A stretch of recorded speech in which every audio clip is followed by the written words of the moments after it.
우리는 어제 그제부터 하여서 에스겔서 23장을 함께 살펴보고 있습니다. 이 말씀을 우리가 지금 에스겔서 또 선지서들을 살펴보면서 항상 반복되는 이야기들이 있죠. 회개하라는 부분, 하나님께 돌아오라는 부분, 그리고 무엇 때문에 심판이 오고 있다라는 부분을 잘 이야기해주고 있습니다. 오늘 조금 다르게 하여서 오늘의 본문 말씀을 조금 다르게 묘사를 해보고자 하였습니다. 왜냐하면 하나님의 말씀 안에서도 하나님이 똑같은 이야기를 그대로 하지는 않으시죠. 다양하게 하시는 방법이 있습니다. 그래서 저도 조금 하나님을 따라서 말씀을 조금 더 다르게 포장을 해보아서 여러분들이 이해하는 데 있어서도 조금 더 쉽고 또 조금 더 가까이 와닿았으면 좋겠다고 생각을 해보았습니다. 그래서 오늘의 말씀은 제가 이렇게 한번 묘사를 해보고 싶습니다. 하나님은 교사로 보고 또 우리는 학생으로 한번 이 말씀과 대조하여서 살펴보고자 합니다. 시작하는데 하나님은 교사입니다. 하나님은 대단한 교사이시죠. 교육적인 차원에서도 보면 하나님께서는 항상 우리를 잘 가르쳐 주고 계십니다. 가르치는 부분에 있어서도 탁월하신 게 하나님이신데요. 그 부분들을 우리가 어떻게 아냐? 하나님께서는 어떠한 것을 한 가지 방법으로만 우리를 알려주시지 않으시죠. 이 말을 하셨다가 이게 안 먹히면 조금 다르게도 얘기하셨다가 그게 안 되면 또 다르게 얘기하시면서 다양한 방법들을 계속 사용하고 그렇게 우리에게 어떻게든 말씀을 가르치시려고 하시는 분이십니다. 오늘에 등장하고 있는 에스겔서 23장에만 나오는 용어들이 있죠. 여러분들도 그저께 처음 들어보셨을 거예요. 오홀라랑 오홀리바라는 새로운 용어들이 나오고 있습니다. 이는 오헬이라는 텐트 또는 천막 또는 장막으로 해석되는 용어를 가지고 응용한 것이죠. 그렇게 응용해서 오홀라라고 하고 또 오홀리바 각각의 의미는 나에게서 장막이 있다 또는 내 안에서 너의 장막이 있다 이런 식으로 이야기를 해주고 있는데요. 이는 하나님께서 우리에게 교육을 이렇게 하고 저렇게 하다가도 안 되니까 또 어떤 방법을 쓰시냐? 시적인 용어 또는 비유 또는 운이라고 하죠. 영어로 라임이라고 하는데요. 운을 사용하여서 우리에게 쉽게 다가올 수 있게끔 그리고 우리 머리에 남게끔 그렇게 하여서 우리가 잘 교육을 받게끔 하시는 장치인 것입니다. 이런 부분에서 만약에 저도 생각을 해봤어요. 만약에 이것을 히브리어로 해서의 이제 오홀라와 오홀리바로 했는데 한국어에서의 만약에 하나님이 한국어로 가르치셨다 하면은 의미는 조금 다를 수 있지만 혹시나 이렇게 생각해보고 이런 용어를 쓰지 않으셨을까라고도 한번 만들어 봤는데요. 오홀라 오홀리바를 마치 모텔과 호텔로 얘기하실 수도 있겠다. 이렇게 함으로써 뭐가 일어나냐면 우리에게 있어서 멀리 있던 이야기를 친근하게 가까우는 것과 운을 사용하고 시적인 비유를 사용하여서 우리에게 더더욱 적용점을 많이 줄 수 있게끔 하시는 것과 또 우리에게 쉽게 하셨기 때문에 우리 머릿속에 그래 하면서 남고 그게 나중에 곱씹어지고 나중에는 그 의미들이 전달될 수도 있다라는 것입니다. 그렇게 해서 하나님께서는 하나의 방식만 고집하시는 것도 아니고 어려운 말씀일 때도 여러 가지 다양한 방법으로 우리에게 가르쳐주고 계신다라는 걸 우리는 깨닫게 되는 것입니다. 그래서 심판에 대해서 얘기하시면서도 시적인 용어, 또 응용된 단어들을 만들어내서 쓰시기까지 하시면서 우리에게 머릿속에 쉽게 들어오고 맴돌 수 있게 하셨다라는 걸 우리는 살펴보게 되는 것입니다. 그러면 이렇게 잘 가르치시는데도 불구하고 안 배우는 사람들이 있죠. 그러면 우리는 이제 학생인 것으로 한번 다가가 보도록 하겠습니다. 우리는 그냥 학생이 아니죠. 우리는 말을 잘 안 듣는 학생이에요. 그래서 이 너무나 좋은 교사를 두고도 배우지 못한다면 교사가 문제인가 아닌 거죠. 학생이 문제인 것이죠. 그것을 우리의 이 성경 말씀이 우리에게 비춰서 보여주고 있는 것입니다. 오늘의 본문 말씀 중에 48절 말씀이 이러합니다. 이같이 내가 이 땅에서 음란을 그치게 한즉 모든 여인이 정신이 깨어 너희 음행을 본받지 아니하리라. 오늘의 이 또 교사와 학생으로 비유해서 이 말씀을 풀어본다면, 이는 너 말 안 듣는 학생아, 너의 말 안 듣는 것을 보고 다른 학생들도 배우는데 왜 너만 못 배우고 있냐? 라고 하시는 거예요. 또 다르게 말해서 예레미야서 3장 8절 말씀 이러합니다. 내게 배역한 이스라엘이 간음을 행하였으므로 내가 그를 내쫓고 그에게 이혼서까지 주었으되 그의 반역한 자매 유다가 두려워하지 아니하고 자기도 가서 행음함을 내게 보았노라.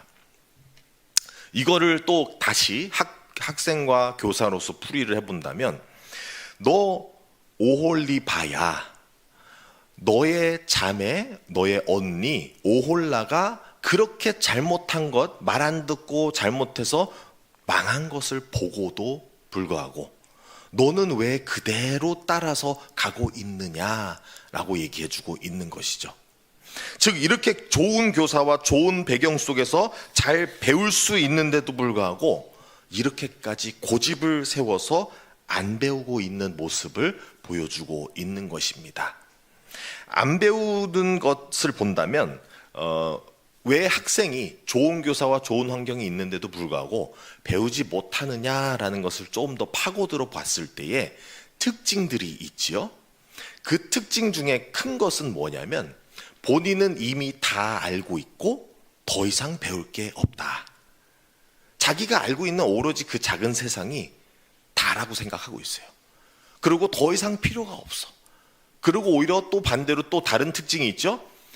교사에게 배워야 하는데 본인이 교사보다 더 잘한다 생각해서 교사를 가르치려고 해요. 이게 잘못된 학생의 이런 습관인 것이죠. 그러니까 이것을 조금 또 다르게 말한다면은 교만하다라고 볼 수가 있게 되는 것이죠.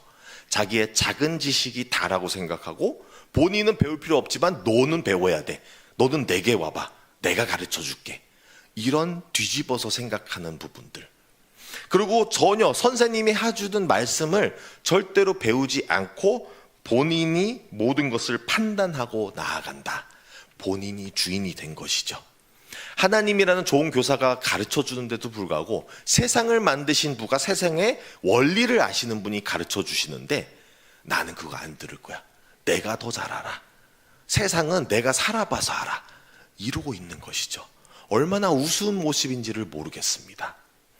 근데 오늘날 이 모습을 우리는 방금 아까 말씀드렸던 하나님의 말씀들을 통해서 너희도 이렇다라는 걸 보고 배워야 되는데, 문제는 뭐냐면 못 배우는 학생의 특징과 똑같이 우리는 보고도 나는 저러지 않아 이러고 있는 거예요. 그러니까 에스겔서를 보면서 뭐라고 하냐면 이런 거죠. 마치 오홀라라는 학생이 잘못을 해가지고 망하고 있어요. 그걸 옆에서 오홀리바가 보고 똑같이 망하는데 그거를 옆에서 바라보고 있는 다른 학생이 뭐라고 하냐면 찌찌찌거리면서 아우 저거 봐봐. 쟤는 왜 저래? 왜 저렇게 선생님 말을 안 들어? 하고 있는데 막상 이 학생을 보면 이 학생은 부모 말을 안 들어요. 근데 그 옆에서 또 다른 학생이 쭈쭈쭈거리면서 아이고 이 학생도 봐봐. 부모 말도 안 들어. 근데 막상 이 친구는 자기 형제자매와 관계가 안 좋아요. 원수들이에요. 그러면 또 그 옆에 있는 친구는 그 친구를 보면서 너는 형제자매랑도 관계가 안 좋잖아. 나는 선생님들과 부모들이랑 사이가 좋아. 라고 했는데 막상 이 친구는 다른 데 가서 폭력 행하면서 다녀요. 이렇게 바라본다면 오늘날 에스겔서나 선지서들이 우리에게 알려주는 건 뭐냐면 아무리 우리가 아니라 생각하고 욕할지라고 보면은 우리가 그대로 그 모습이라는 것이죠. 그거를 우리가 보고 뉘우쳐야 되는데, 어쩌면 오늘날 우리가 에스겔에서 보면서도 뭐라고 하냐면, 아이고 쟤네들 좀 봐, 오홀라랑 오홀리바 나는 안 그런 것 같이 본다는 거예요. 이게 얼마나 신기하냐면, 그런 경우도 있었어요. 어떤 좋은 목사님이 교만하지 말라라고 설교를 잘 해주셨는데, 그걸 옆에 보니까 누구도 인정하는 교만한 분이 듣고 있어요. 근데 그분은 본인은 아니지 하고 있는 거예요. 본인이 교만한데도 불구하고 본인도 교만한 사람 싫어해요. 본인이 그런지 몰라요. 근데 그 옆에 더 교만한 분이 있어요. 그분이 뭐라 하면, 이 사람 얘기가 맞아. 근데 자기 얘기는 아닌 거예요. 이게 우리 인간이라는 거예요. 우리 눈에 있는 대들보를 못 보는 거예요. 남의 티끌만 보이지. 이런 모습을 에스겔서가 우리에게도 알려주고 있는데, 어쩌면 오늘 우리가 에스겔서 보면서도 남의 이야기만 같이 보고 있는 것은 아닐까라고 생각을 해봐야 한다는 것입니다. 그러면 우리에게 있어서 진짜 중요한 말씀이 무엇이냐? 이 성경이, 이 선지서들이 다 우리를 비춰보게 하면서 너도 똑같은 학생이야. 좋은 하나님, 좋은 교사와 좋은 환경이 주어졌는데 너도 못 배우고 있잖아. 너가 잘못된 걸 너가 깨우치지 못하고 있잖아 라고 비춰주는 역할을 해주고 있는 것이죠. 그러면 우리가 그걸 보면서 뭘 해야 되냐? 우리가 절대 우리 스스로를 변화시키거나 구원시킬 수가 없구나 라는 걸 깨닫게 된다는 거예요. 그렇다 해서 좌절감에 빠지라는 건 아니죠. 그럼으로써 하나님께서 뭘 하냐? 내가 안 되면 또 다른 방법을 하겠다 하여서 배우지 못하는 학생들에게 예수님을 보내주시는 거예요. 그럼으로써 안 되면 성령님을 보내주시는 거예요. 그러면서 우리가 더 이상 못 배우면 우리 안에서 배움이 일어날 수 있게끔 바꿔주시려는 거죠.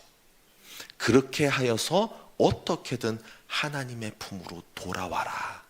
망하지 말고 죽음으로 가지 말고 내게로 돌아와라 라고 하고 있다는 이 말씀을 우리가 기억하시길 간절히 바랍니다.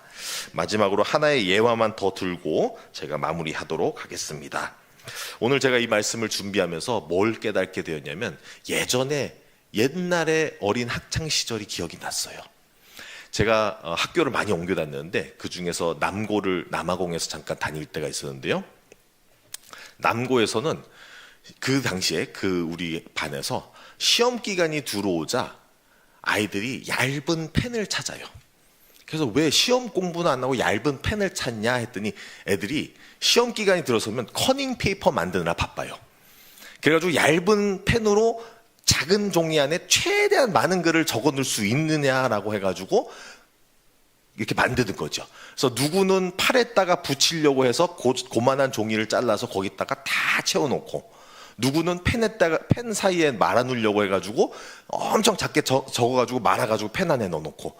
그래서 시험 준비를 이들은 커닝 페이퍼 만드는 것을 시험 준비라고 봐요.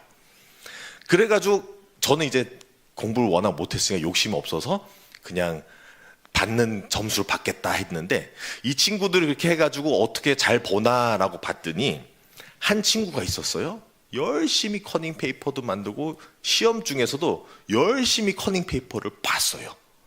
근데 그러고도 시험에서 떨어졌어요.